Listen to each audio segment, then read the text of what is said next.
दोस्तों, जंग के बीच में बार बार समझाने के बाद भी कुत्ते की दुम सीधा होने का नाम नहीं ले रही है और राफा के ऊपर लगातार बमबारी की जा रही है। किस तरीके से अभी कुछ देर पहले हवाई हमले किए गए इजराइल द्वारा राफा के ऊपर, पहले इस वीडियो पर नजर डालिए।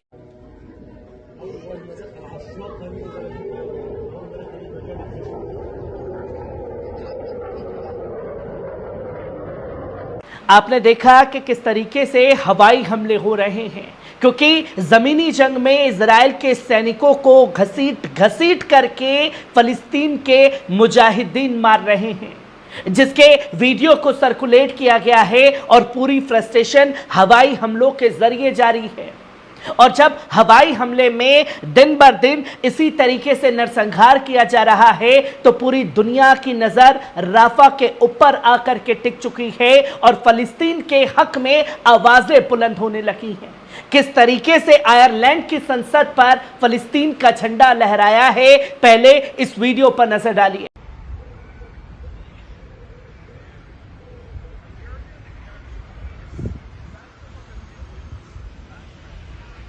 आपने देखा कि किस तरीके से आयरलैंड की जो संसद है उस पर फलस्तीन का झंडा फहरा दिया गया है, जहां आजाद फलस्तीन का दर्जा आयरलैंड की तरफ से दिया गया है, तो वहीं राफा को लेकर के जर्मनी में जबरदस्त एहतजाज हुआ। पहले इस वीडियो पर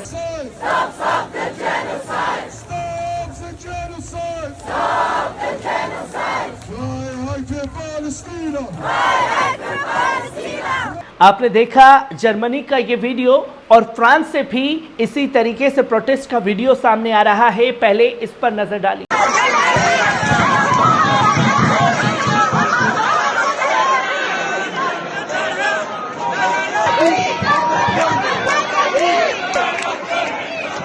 आपने देखा कि किस तरीके से पूरी दुनिया लामबंद हो चुकी है राफा को लेकर के, और पूरी दुनिया ही नहीं बल्कि इजराइल पर बैन लगाने की तैयारी यूरोपीय संघ द्वारा की जा रही है। कनाडा साफ तौर पर पल्ला झाड़ रहा है, फ्रांस भी कह रहा है कि हमसे बहुत बड़ी भूल हुई है कि हमने इजराइल का साथ दिया। इजराइल कातिल है और कातिल सिर्फ कत्ल कर रहा है फलस्तीन के अंदर, जिसको लेकर के पूरी दुनिया में हाई अलर्ट जारी किया गया है। अरब लीग ने भी मीटिंग बुलाई है, जो कि आप साफ तौर पर देख सकते हैं कि अरब लीग की एक हाई लेवल की मीटिंग बुलाई गई है, जिसमें इजराइल के खिलाफ सबूतों को मजबूत करने के लिए राफा नरसंहार को अंतर्राष्ट्रीय कानून में प्रस्तुत किया जाना चाहिए।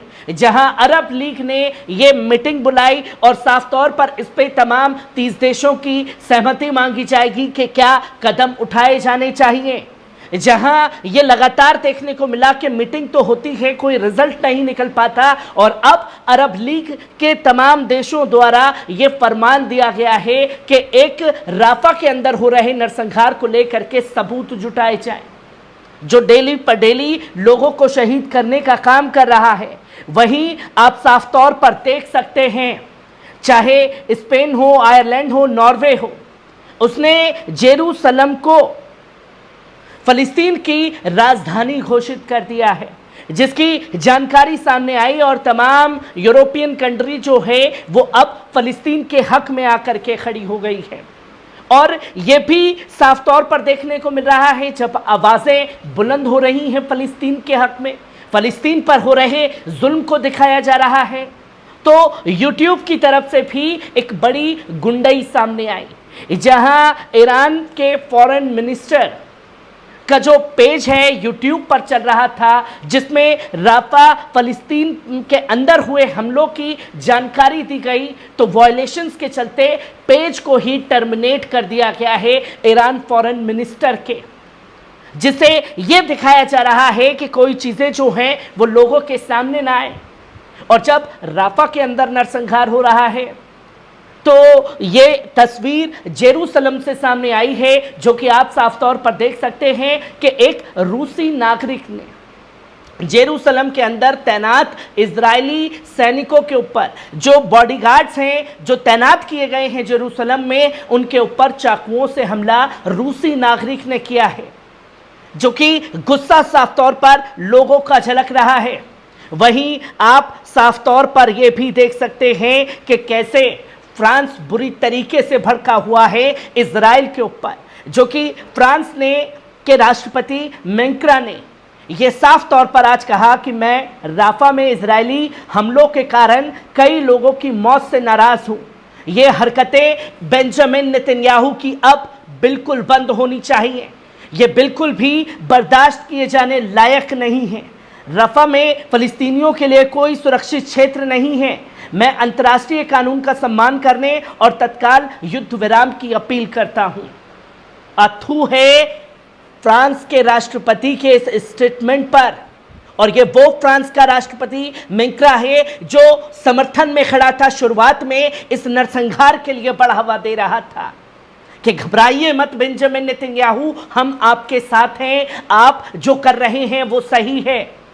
अब इनको भी लगने लगा है कि बेंजामिन नेतन्याहू सिर्फ अपनी सत्ता की सनक के लिए फलस्तीन के मजलूम लोगों का खून बहा रहा है, और अपने गलती पर पछतावा मैक्रों को हो रहा है कि मैंने उस दौरान समर्थन क्यों किया।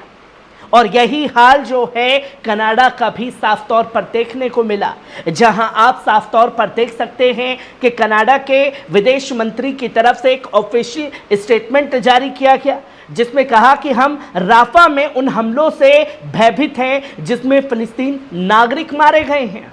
कनाडा राफा में इजरायली सैन्य अभियान का समर्थन बिल्कुल नहीं करता। हम तत्काल युद्ध विराम की मांग करते हैं।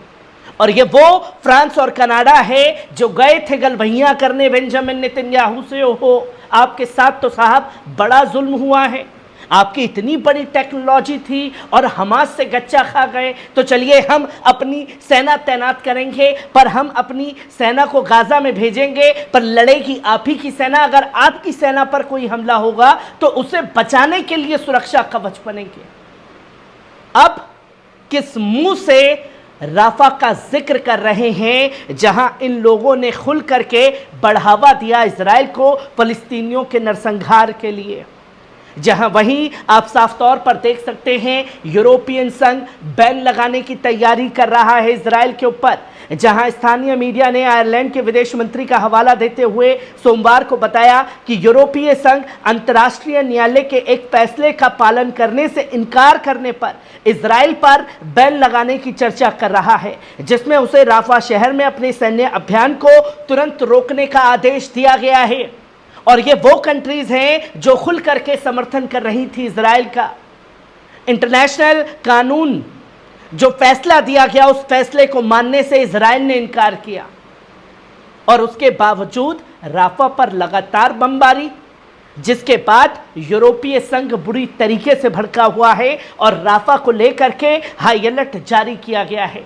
तो वहीं आप साफ तौर पर देख सकते हैं कि स्पेन ने आधिकारिक तौर पर फिलिस्तीनी राज्य को यरूशलेम अपनी राजधानी के रूप में मान्यता दे दी है, जहां पूरी दुनिया राफा के साथ खड़ी है और पूरी दुनिया की नजर अब राफा के ऊपर बनी हुई है।